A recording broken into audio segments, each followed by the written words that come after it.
Bueno, ¿me escuchan? Hola, muy buenos días, buenas tardes. Les damos la más cordial bienvenida a nombre de Casa de las Humanidades. Mi nombre es Carla Morales, coordinadora de la casa, y bueno, me encanta que estén por acá. Y el día de hoy estamos inaugurando con esta conversación con mi gran amigo y colega Eduardo García Silva, el tercer tianguis de Casa de las Humanidades. Este tianguis está dedicado a celebrar el Día de Muertos, una tradición mexicana, y también a hablar sobre todo del duelo, de la pérdida, y bueno, pues justamente conversar en torno a ello. Como podrán ver, hay una serie de eh, despliegue allá de artesanías, de comida, y bueno, que esperamos que disfruten mucho. Y bueno, procedo a presentar a Eduardo. Él es egresado de la licenciatura en psicología por la Facultad de Psicología de la UNAM, de la maestría en teoría psicoanalítica por el Centro de Investigaciones y Estudios Psicoanalíticos en la Fundación Mexicana de Psicoanálisis y del doctorado por el Colegio de Psicoanálisis Lacaniano. Laboró en el Hospital Psiquiátrico Fray Bernardino Álvarez, en el Centro de Tratamiento para Varones de la Secretaría de Gobernación, en el Hospital Central Militar, Escuela Médico Militar, en el Centro de Autismo de la Universidad Intercontinental, es psicoanalista de la Fundación Mexicana de Psicoanálisis, ejerció docencia en la Escuela Médico Militar, Escuela Militar de Oficiales de Sanidad, Universidad del Valle de México, Centro de Investigación y Estudios Psicoanalíticos, Fundación Mexicana de Psicoanálisis. Y también tiene el libro La cuestión del nombre en psicoanálisis. Actualmente es director del doctorado del Colegio de Psicoanálisis Lacaniano, profesor en la maestría y doctorado del Colegio de Psicoanálisis Lacaniano y práctica privada como psicoanalista. Pues muy bienvenido, Eduardo. Y bueno, hay que decir que él está inaugurando este tercer tianguis con una muestra fotográfica que podremos ver al final cuando salgamos de aquí, de la sala. Y pues te dejo la palabra un poco para que nos hables de qué va la muestra fotográfica y también de, digamos, lo que tú consideras que celebramos en este día en torno a la muerte, la pérdida, etcétera. Muchas gracias. Muchísimas gracias. Pues bueno, bienvenidas. Eh, Qué interesante. Bienvenidas. Muchas gracias, Carla. De verdad es un gusto estar acá. En el alma mater, siempre volver a la UNAM. Nos damos cuenta que no hemos salido, ¿verdad? Pues corrijo solamente un error que es mío. No soy más director del doctorado en el Colegio de Psicoanálisis Lacaniano. Hace tiempo cedí esa responsabilidad a un querido amigo y colega, ¿no? Me dedico a lo demás, ahí estamos. Pero esa precisión me parece importante. Sí, la idea es hacer algunos planteamientos en torno a la muerte, compartir con ustedes algunas reflexiones. Dado que desconozco la trayectoria, la formación que tienen, seré lo más coloquial posible. Creo que esto es posible, no tiene que ser difícil, porque creo que en el psicoanálisis a veces los analistas se distinguen, ¿no? Por ser rebuscados, ¿no? O porque somos rebuscados. Creo que es posible una transmisión que pase por otro lado. Si de pronto se me va algún tecnicismo, a veces no puedo evitarlo por mi formación, ¿no? Basta con que con toda confianza puedan interrumpir, ¿eh? Así, oye, Eduardo, ¿qué te refieres con esa palabrita? ¿No? Porque luego uno da por hecho, ¿no? Algunas cosas y ahí uno empieza a desviar el discurso, me parece, en sentido de un intercambio. Entonces, haré unas reflexiones en torno a la cuestión de la muerte y al finalizar la presentación hablaré un poquito, relacionaré esto que hablaré de la muerte con las fotografías que hicimos, ¿no? La mayoría las tomé yo, las hice yo, las edité yo. Otras las tomó Jimena Antillón, que está aquí presente, ¿no? Las edité yo. Y pues bueno, al punto entonces, está presentada esta charla como lo imaginario de la muerte, de lo real a lo simbólico. Empezaré por decir, no yo, daré la palabra primero a un escritor mexicano. Dime cómo mueres y te diré quién eres, Octavio Paz. Y algo que retomaré al final, si vis vitam para mortem, si quieres soportar la vida, prepárate para la muerte. Sigmund Freud. No se puede contar hasta 2 si no contamos hasta 3. Yo no sé lo que es el destino. Caminando fui lo que fui. Allá Dios que será divino. Yo me muero como viví. El necio de Silvio Rodríguez. Es realmente difícil hablar de la muerte, en mi opinión, cuando de veras queremos entrarle al asunto de la muerte, pues porque no tiene una representación como tal. Hablar de eso casi de inmediato. Antes diré que lo que lo dificulta, entre otras cosas, es que nos concierne, ¿no? Nos increpa, a algunos les angustia la muerte.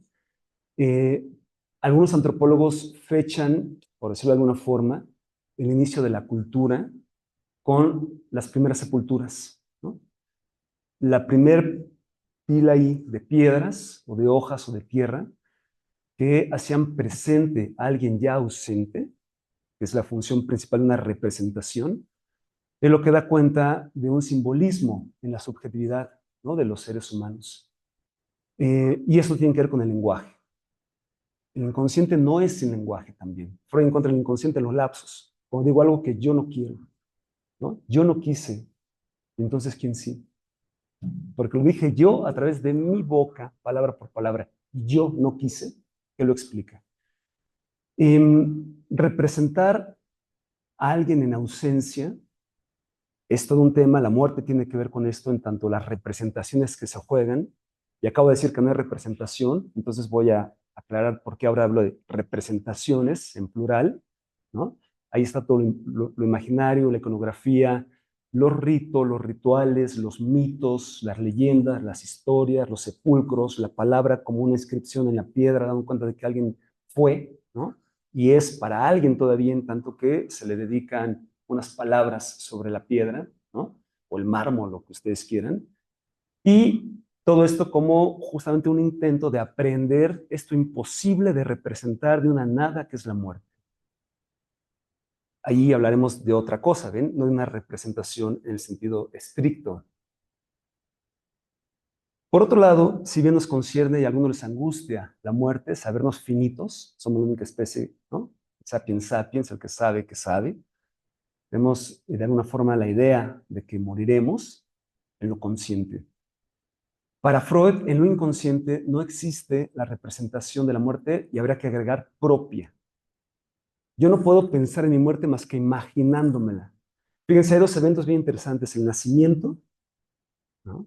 Con el psicoanálisis podríamos ir más atrás, la llamada escena primordial, ¿no? Con los padres tienen relaciones sexuales y suponemos que fuimos concebidos, ¿no? Que nunca se sabe con certeza, ¿no? ¿Cuándo? Tenemos fecha de nacimiento, pero no de concepción.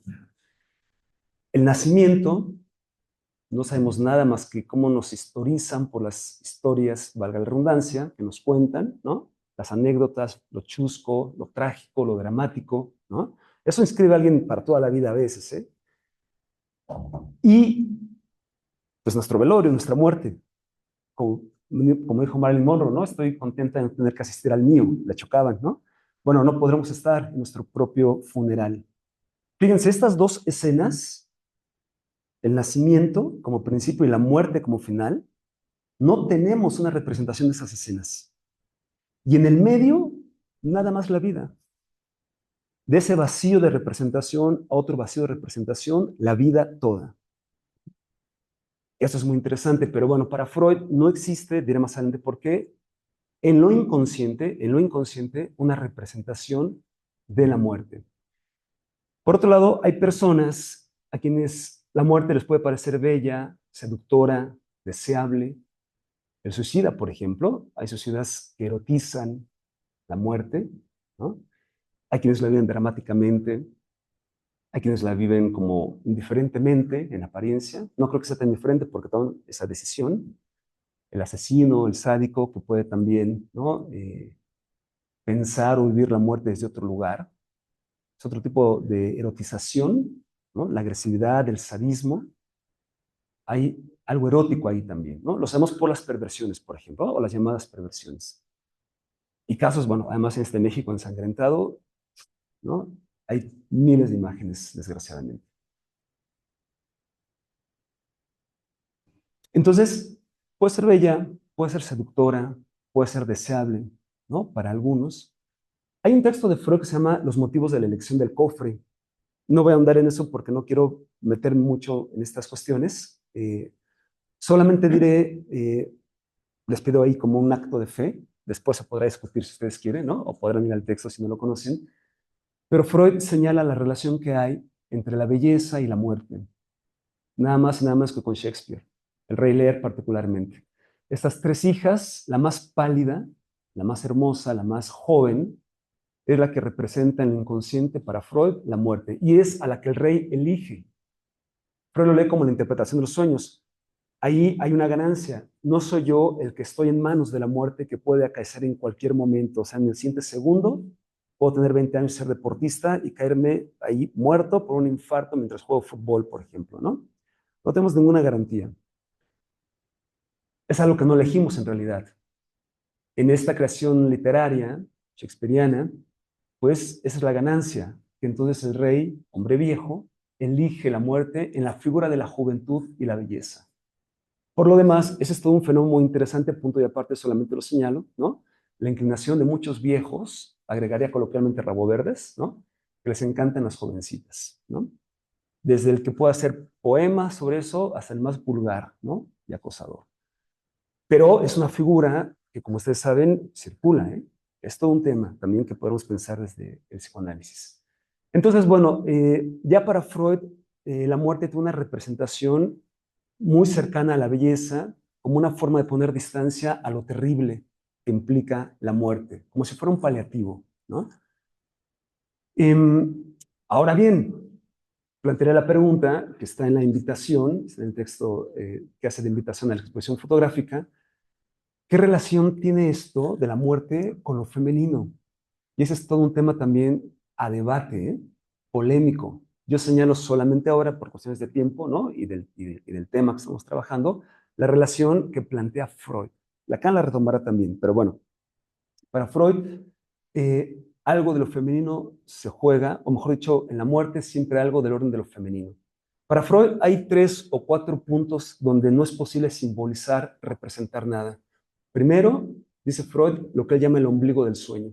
Todos los símbolos del sueño manan de un punto que él mismo no es un símbolo y por tanto no es interpretable y se limita a la interpretación de los sueños.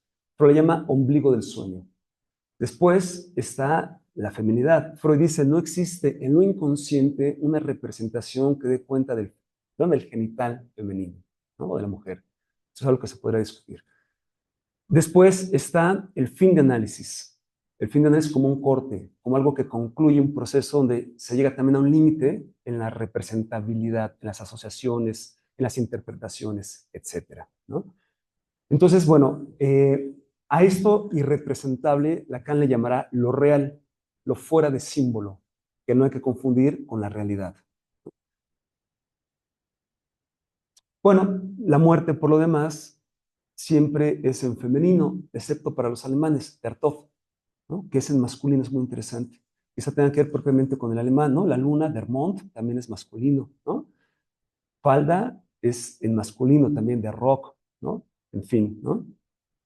Pero bueno, fuera de ahí, generalmente, para todas las culturas, la muerte se representa siempre en forma de mujer, ¿no? La Catrina aquí en México, bueno, evidentemente, ¿no? La parca, la calaca, como ustedes quieran, ¿no?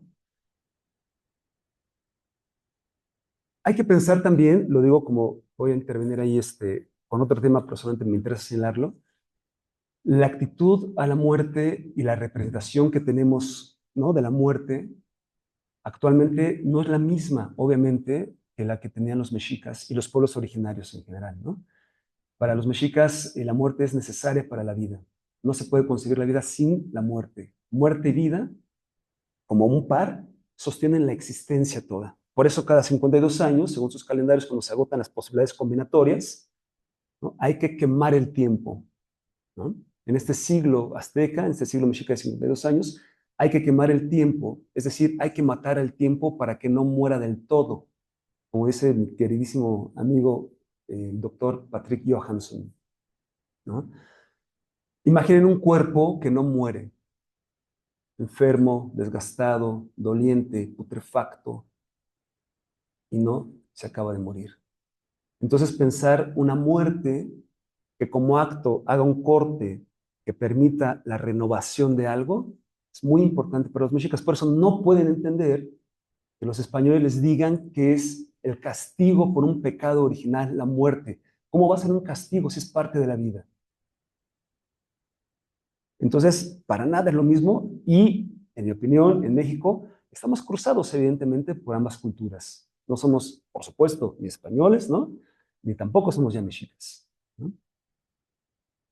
Bueno, a todos nos habita de alguna forma esta muerte, en el sentido del fuera de símbolo, como decía hace un momento, ¿no? Hay algo que sí es terrible en la muerte, podríamos decir con Freud, lo no familiar, un Heimlich, la llama Freud. Es una palabra interesante porque implica lo propio, lo íntimo. Heimat, proviene de Heimat, hogar, casero, familiar, patria, ¿no? Lo conocido. Un Heimlich es lo desconocido, pero que es familiar. Es de pronto espantarme con una imagen de alguien que yo veo ahí que me sorprende y es el espejo. Esto es el Unheimlich. Algo íntimo queda expuesto como desconocido, ¿no? No hay una palabra en español realmente para traducir un Heimlich. Lo más cercano es lo terrorífico, lo ominoso, ¿no? Lo espantoso, pero ninguna de estas es propiamente el Heimlich. Por ahí va. Nos habla desde muy dentro, me atreveré a decir, ¿no? Pero desde un dentro que es lo más ajeno a nosotros al mismo tiempo. Freud lo va a pensar con la pulsión de muerte. En 1920 escribe este texto, Más allá del principio del placer, que es interesantísimo porque implica que la pulsión con mayúsculas, ¿no? Lo que realmente nos habita a todos, es la muerte, volver a lo inanimado, dice Freud, ¿no? Conservar la vida, imagínense, el intento de conservar la vida lo más posible, dormir en una cámara de oxígeno para no contaminarme, no arriesgarme para no salir a la calle, no van a saltar, atropellar, lo que sea, ¿no? Comer solamente sano, etc. En fin, para preservar la vida es en realidad no vivirla, es perderla cuidándola. Y de esto observamos formas en la clínica muy interesantes. Evitando la pérdida, la acentuamos, ¿no? Se produce más pérdida. Poner tanta atención a algo y la pifiamos, ¿no? Tiene que ver con para Freud con la pulsión de muerte y, por otro lado, la franca manifestación de eso, ¿no? El suicidio, la agresión al otro, ¿no? Los asesinatos, en fin, ¿no? Algo que convoca a poner la vida en riesgo y que es importante también para la vida. Los viajes, las aventuras, los experimentos científicos en laboratorio, ¿no? Implica un riesgo que si no se juega la vida tampoco se mueve. Y si no se mueve, esa es la muerte, la petrificación del movimiento. Cuando publica este texto, Freud, les comparto una anécdota muy interesante. Los mismos psicoanalistas de la época, los más cercanos, Jones, por ejemplo, entre ellos, rechazan la idea de la pulsión de muerte. Solamente habrá dos analistas, Ferenczi y Abraham, que siempre lo digo, en mi opinión son los únicos freudianos, esto se puede debatir evidentemente, pero en mi opinión son los únicos freudianos, realmente freudianos. Todos los demás dan un paso atrás. Se atreven, por ejemplo, a interpretarle a Freud que el texto lo escribió como una elaboración del duelo de su hija Sophie, que había muerto recientemente. Su hija Sophie, la más pequeña, muy hermosa, dice que era bellísima, ¿no? Muy agraciada, muy inteligente, en fin, ¿no? Está embarazada, está por tener un hijo hace 100 años y llega una pandemia, la gripe española. Se encierran todos en sus casas, ya sabemos estas historias, ¿no? Ella tiene que ir al hospital por su embarazo y ahí contrae la gripe española.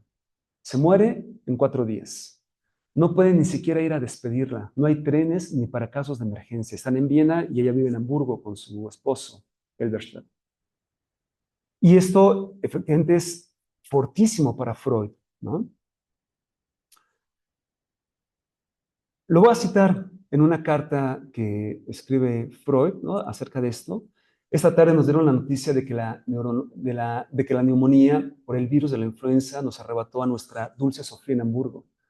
Nos la arrebató a pesar de que tenía una salud radiante y una vida plena y activa como buena madre y amante esposa, todo en cuestión de 4 o 5 días, como si nunca hubiera existido.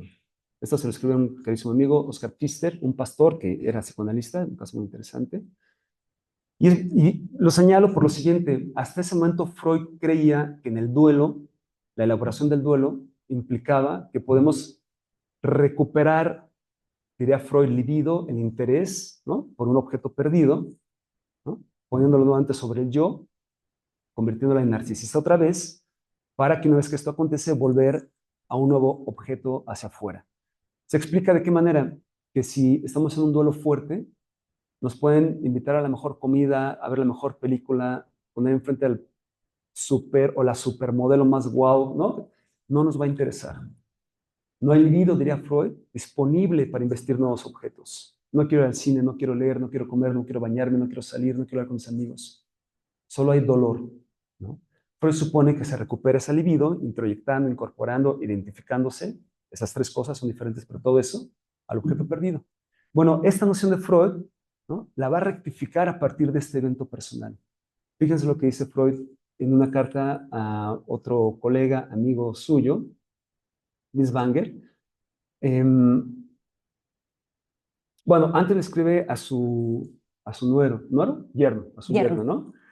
Que es más Halberstadt. La muerte es un acto absurdo, brutal del destino, del cual no es posible culpar a nadie, sino solo bajar la cabeza y recibir el golpe como los seres pobres, desamparados que somos, librados al juego de la fuerza mayor. Y entonces le escribe a Bisbanger lo siguiente: sabemos que el dolor agudo que sentimos después de una pérdida seguirá su curso, pero también permanecerá inconsolable y nunca encontraremos un sustituto. Ahí Freud ya no piensa igual, ¿se dan cuenta? No importa lo que suceda, no importa lo que hagamos, el dolor siempre está ahí y así es como debería ser. Es la única forma de perpetuar un amor que no queremos abandonar.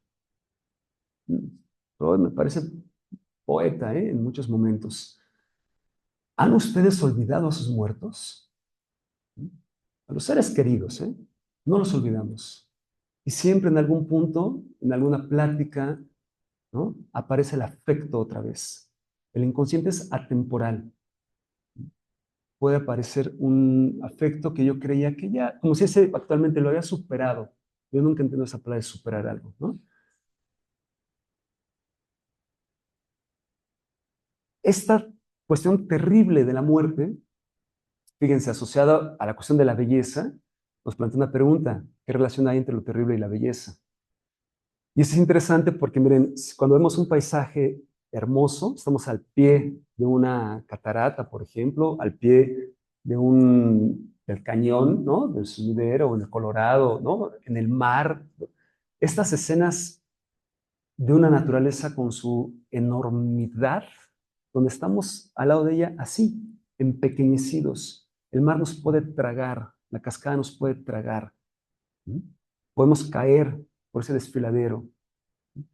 Y hay una sensación, esto creo que podrán dar testimonio la mayoría, si no es, ¿no? Que todas, ¿no? La gran mayoría siente un vértigo, un temor a caer al vacío. Si lo piensan un poquito es bien interesante. ¿Por qué sentiría temor si yo estoy seguro que tengo 1 metro o 2? Como si me jalara el vacío. Si no es porque, esta es la explicación que se plantea con Freud, ¿no? Habita en nosotros esta inclinación a arrojarnos, pero que es inconsciente. Fundirnos con el... Miren, el llamado sentimiento oceánico, un término de Thomas Mann, un escritor austriaco también contemporáneo de Freud. Sentimiento oceánico es ser uno con el universo. Es eso que busca el deporte, la meditación, las drogas, la religión, ¿no? Fundirnos con el todo. Y eso es lo más cercano a la muerte, volver a lo inanimado, perdernos como individuos, convertirnos en polvo de estrellas, en una gota del mar que contiene todos sus elementos. Eso está cerquitita de la muerte. Entonces ahí lo terrible y lo bello coinciden. Yo no he escuchado, yo no he leído una mejor definición de belleza que una que da Rilke, Ana María Rilke, amigo de Nietzsche, amigo de Freud, amante de Andrea Salome, ¿no? Dice en su primera elegía de Duino: ¿quién, si yo gritara, me escucharía entre las órdenes angelicales? Y aun si de repente algún ángel me apretara contra su corazón, me suprimiría su existencia más fuerte, pues la belleza no es nada más que el principio de lo terrible, lo que somos apenas capaces de soportar, lo que solo admiramos porque serenamente desdeña destrozarnos. Todo ángel es terrible. La palabra que emplea en alemán es schrecklich. ¿Se acuerdan del muñequito Shrek? ¿No? Terrible, espantoso. En alemán, schrecklich, ¿no?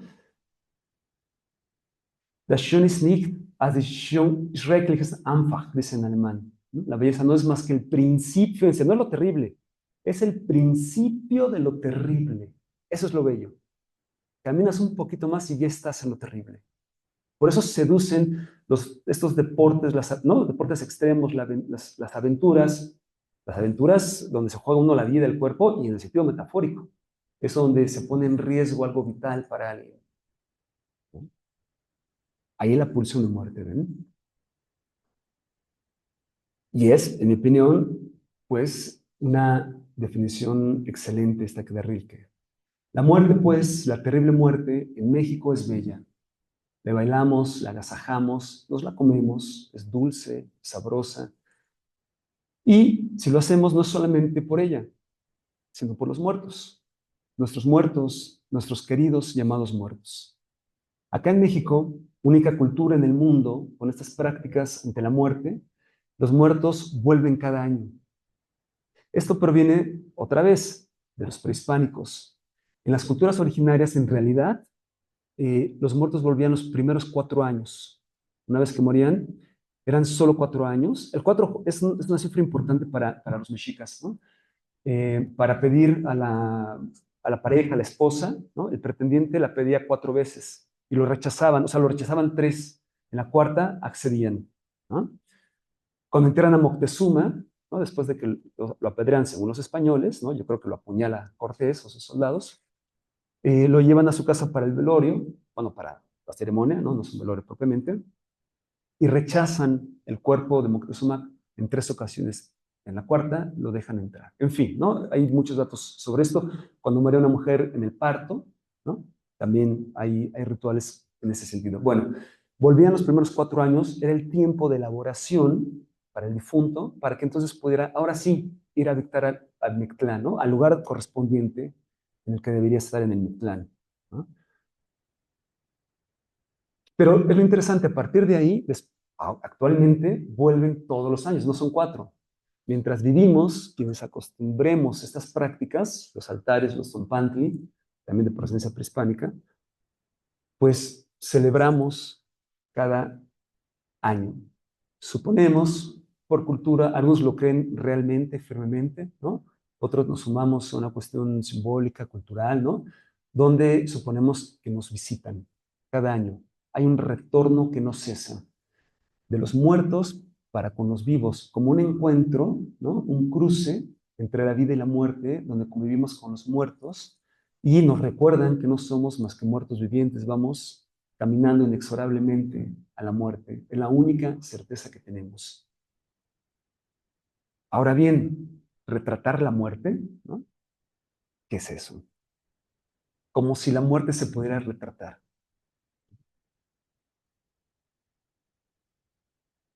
Antes que nada, respecto a esto, les recuerdo una larga y vieja tradición.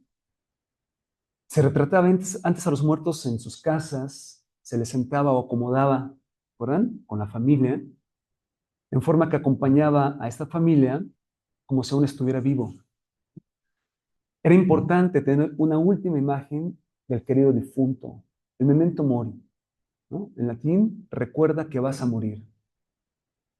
Luego existe también lo que se llamó fotografía psíquica, mejor conocida como fotografía de espíritus o coloquialmente. Fue un tema tan candente en su momento que incluso Sir Arthur Conan Doyle, el autor de Sherlock Holmes, escribió un libro, ¿no? Sobre esto, que es el caso de la fotografía de espíritus, para defender lo que él consideraba eran calumnias a esta práctica. Entendemos que por su experiencia personal le toma una fotografía y aparece su hijo difunto al lado de él, ¿no? Después les puedo rolar el libro. Por ahí va a aparecer, ¿eh? Es esta, pero por ahí va a aparecer esta fotografía. Está Arthur Conan Doyle y aparece al lado de él de forma borrosa. Ya después se comprobó que era, ¿no?, una cuestión de charlatanería, en fin, ¿no? Pero es muy interesante como fenómeno social. ¿Qué sucede ahí? La cámara Kirlian, por ejemplo, ¿no?, que inventa un ruso, eh, tiene que ver con esta intención de capturar la esencia del muerto, ¿no?, con los vivos. Y dio lugar, bueno, a una serie también de leyendas urbanas, mitos y tal, ¿no? Ahora, la palabra retrato es bien interesante. Proviene del latín retractus, que es el participio del verbo retraeren, que quiere decir traer hacia atrás, retraer. Se escucha en nuestra lengua perfecto, ¿no? Y tiene que ver con volver a vivir algo que pasó, ¿no? Retraer. También quiere decir reducir y abreviar, convertir algo en otra cosa y sacar de nuevo a la luz y hacer vivir cualquier cosa. Por eso, un retrato, podremos decir, es una expresión abreviada y reducida de una persona. Es la captura de un momento que queda fijado para siempre. ¿Se acuerdan del retrato de Dorian Gray? ¿No? Cómo detener el tiempo. Y otra vez la asociación ha propuesto esta historia con la belleza. Este hombre que no quería envejecer, ¿no? Cuando empezamos a envejecer, desde que empezamos a respirar, ¿no? Entonces, resistirse a envejecer puede convertirse en algo monstruoso. Vean, es mi opinión, eso lo podemos debatir, por supuesto, ¿eh? Pero de veras, hay personas que se hacen tal número de operaciones y de tal tipo que terminan convirtiéndose en algo monstruoso. ¿Mm? O sea, en el sentido, de veras que son, deben escuchar alguna vez a una madre decir de la hija enfrente de su hija, porque llega la hija y alguien no la reconoce hasta que habla, ¿sí? ¿Por qué no me saludas? Se había operado la chavita, ¿no? Eres fulana. Y la mamá dice, ¿verdad? Ni yo la reconocía. Y no era metáfora, estaba irreconocible. Esto es lo monstruoso, a esto me refiero con lo monstruoso, ¿eh? Algo ahí descolocado. ¿Mm? Querer aprender, agarrarse, fijar la vida, puede ser monstruoso. Puede ser, como decía hace un momento, cuidándola, perderla, ¿no? Eventualmente sentimos nostalgia por un retrato de hace 10, 15, 20, 30 años, según edades, ¿no? Y podemos sentir nostalgia. Nostalgia, nostos y algia, ¿no? Dolor por el pasado, ¿no? También la melancolía en el latín, igual que el griego, melanos y cólicos, dolor por el pasado, ¿no?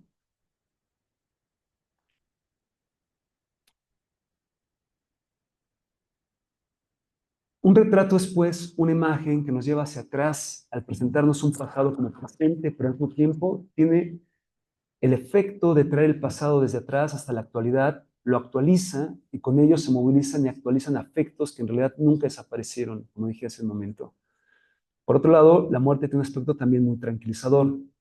La muerte, voy a citar a Lacan en una conferencia que da en Louvain, circula el video por YouTube, ¿no? Lacan es muy dramático, ¿no?, al decirlo. La muerte entra en el dominio de la fe. Hacen bien, dice Lacan, en creer que van a morir. Por supuesto, eso les da fuerzas. Si no lo creyeran así, ¿podrían soportar la vida que llevan? Si no estuvieran sólidamente apoyados en la certeza de que hay un fin, ¿acaso podrían soportar esta historia? Ahí suena la literatura de los vampiros, ¿m?, en torno a este anhelo de fijar otra vez, ¿ven?, la vida en un punto donde termina siendo ominoso. Lo que chupa el vampiro del otro es la vida, es la sangre. Hay en mi opinión, no es el tema, solamente lo comento, hay una declinación a la época actual que es el tema de los zombies. ¿Ven que está de supermoda los zombies? A la manera del vampiro, en este respecto, hay diferencias también, por supuesto, pero a la manera del vampiro, el zombie se alimenta del cerebro del otro, de lo más vital. El zombie es un muerto viviente.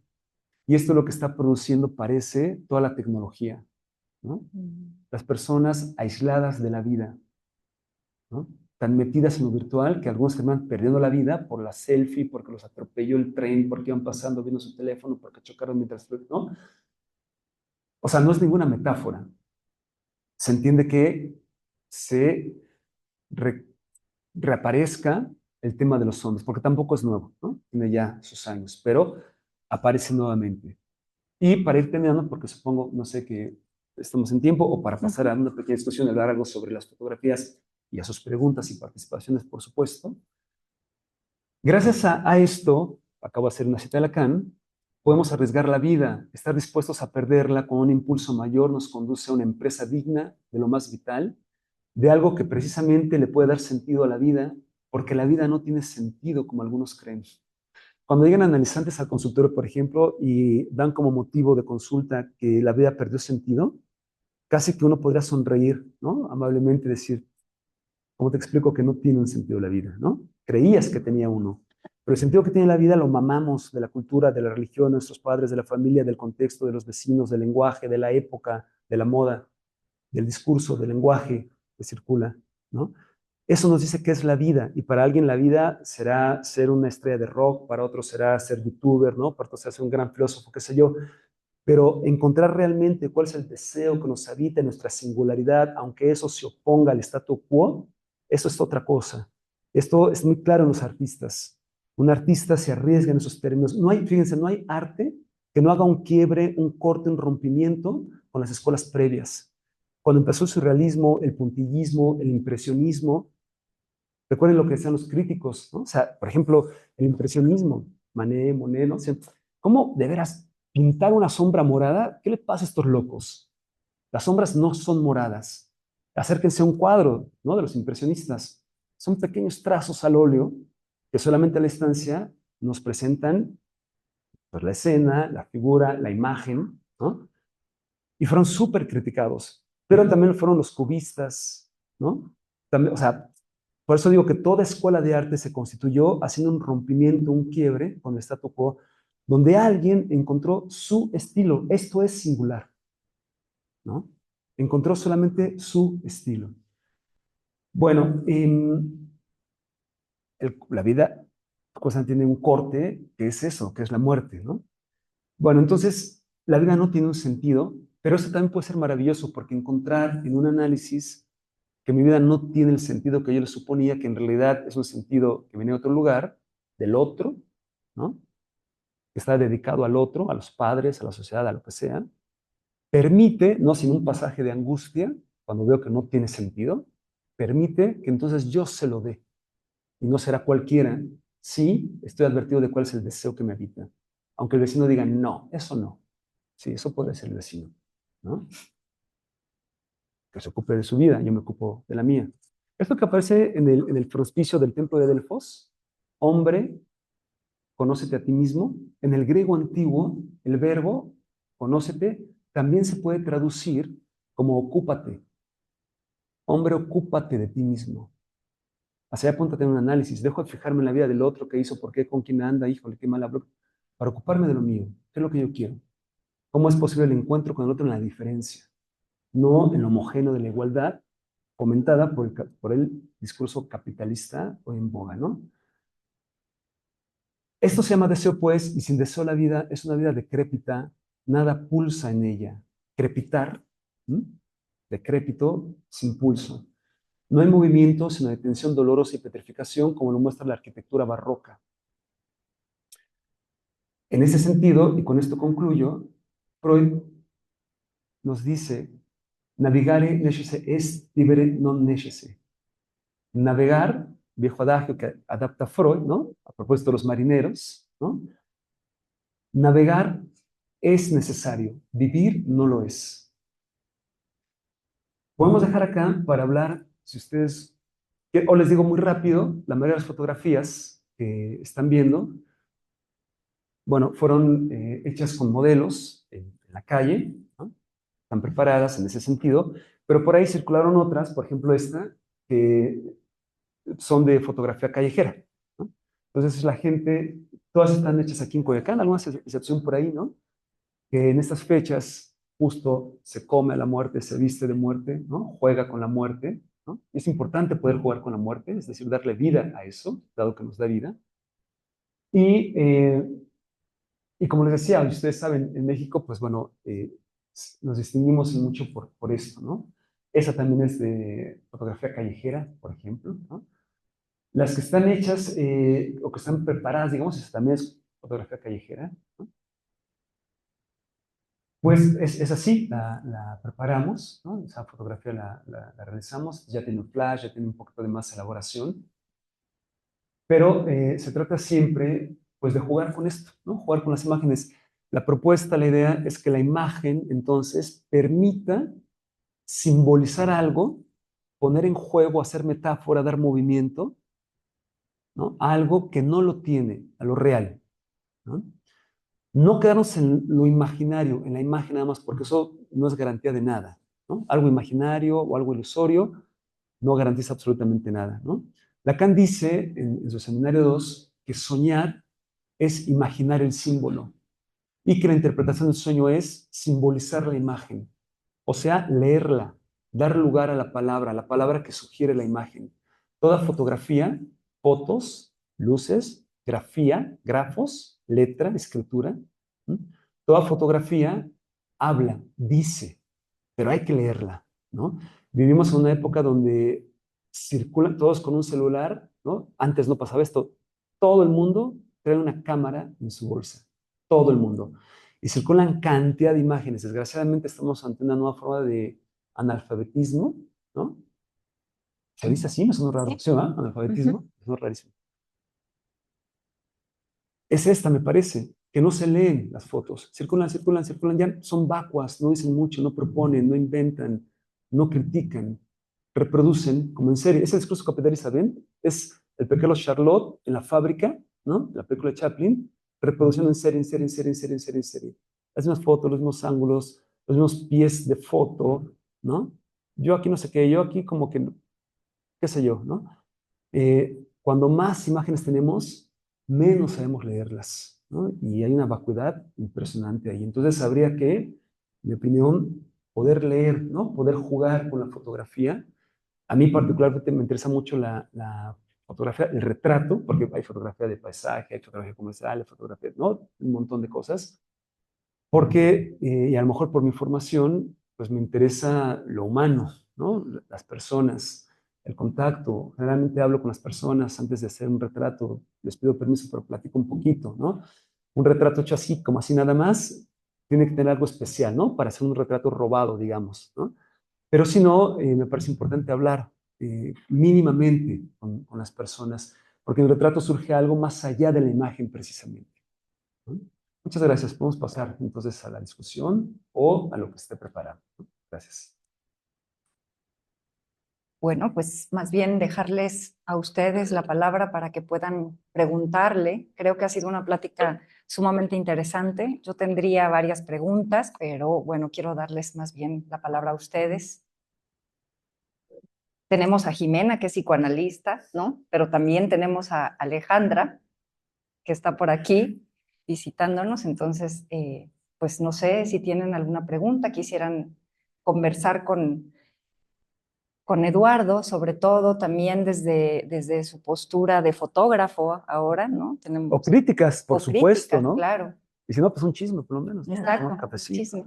Quizá para ir abriendo boca, ¿no? Bueno, adelante. Gracias. Mira, yo llegué un poco tarde y creo que me perdí parte de la charla, pero digo, bastante interesante, pero hubo una parte que tú tocaste de la sensación que uno puede tener, quererse arrojar al vacío en algún momento.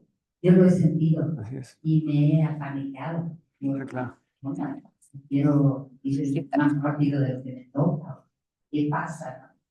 Y ahorita me sentí una tranquilidad porque saber que es una sensación que como humano puedes sentir, me hizo sentir un poco más normal. Digo, no estoy tan común, me preocupaba muchísimo. Era algo que tenía muy en el fondo guardado y ahorita afloró de una manera increíble y por eso es que quisiste regresar.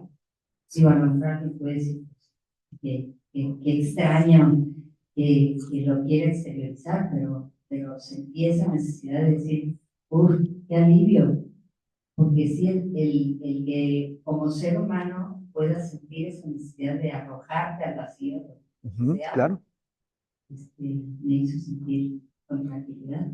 Y ya me tendré que ir cuando me tenga que ir, no por tomar un paso acelerado. Muchas gracias. ¿Alguien más? ¿Cuál es tu nombre, perdón? Laura. Laura. Laura Guarda. Muchas gracias, Laura.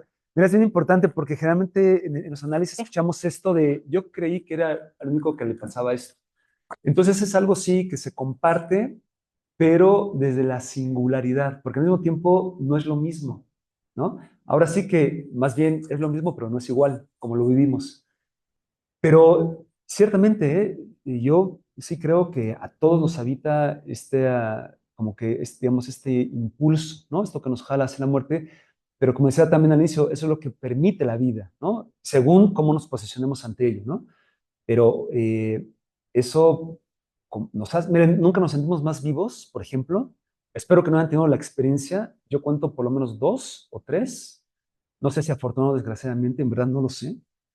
Pero de estar cerca de la muerte, o sea, cuando sabes que te estás muriendo, ¿no? Pues una vez nos volteamos en la carretera, nos detuvo un tronco, pero íbamos al barranco en Chiapas, otras me atropellaron, ¿no? Y a los 9 años casi muero por un problema de peritonitis, ¿no? Uno nunca se siente más vivo que cuando sabe el pellejo, cuando uno estuvo a punto de morirse, cuando uno sabe, ¿no? Que se está muriendo, ¿no? Y uno ve que no, o la libró, ahí, y por eso muchas personas se pueden ir solamente con lo imaginar de voy a hacer otro, voy a cambiar, y la vida, ¿no? Y ya 3 días, 4 y se les pasa, ¿no? No es lo mismo, ¿no? Pero cuando hacemos un trabajo en torno a eso, se le da un lugar que nos mete más a la vida, ¿no? Muchas gracias, Laura.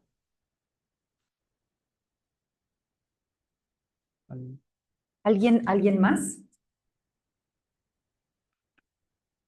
Bueno, pues adelante, por favor.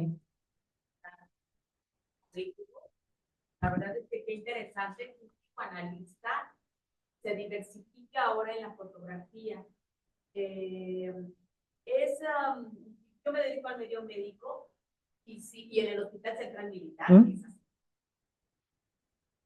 Y he viajado con muchos doctores a cirugías, a toda la República.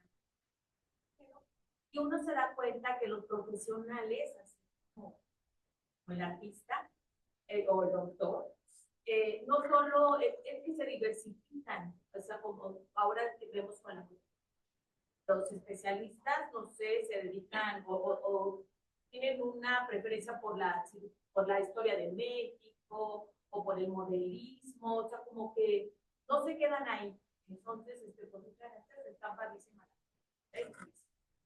No, pues muchas. No, pues. Bueno, muchas gracias a ustedes, gracias por los comentarios, muchas gracias a Jimena Antillón, mi pareja y modelo ahí también, que la vieron ahí de Catrina. Exacto, de ella Catrina. Es su hija, María, Ajá. ¿no? Ellas se pintan, ¿eh? O sea, ellas hacen todo el show. Sí. Y de verdad, gracias por la invitación. No, ha sido un placer. Gracias. Es un gusto estar acá, muchas gracias por Gracias tu a ti. paciencia y por su escucha, de verdad, muchas gracias. Y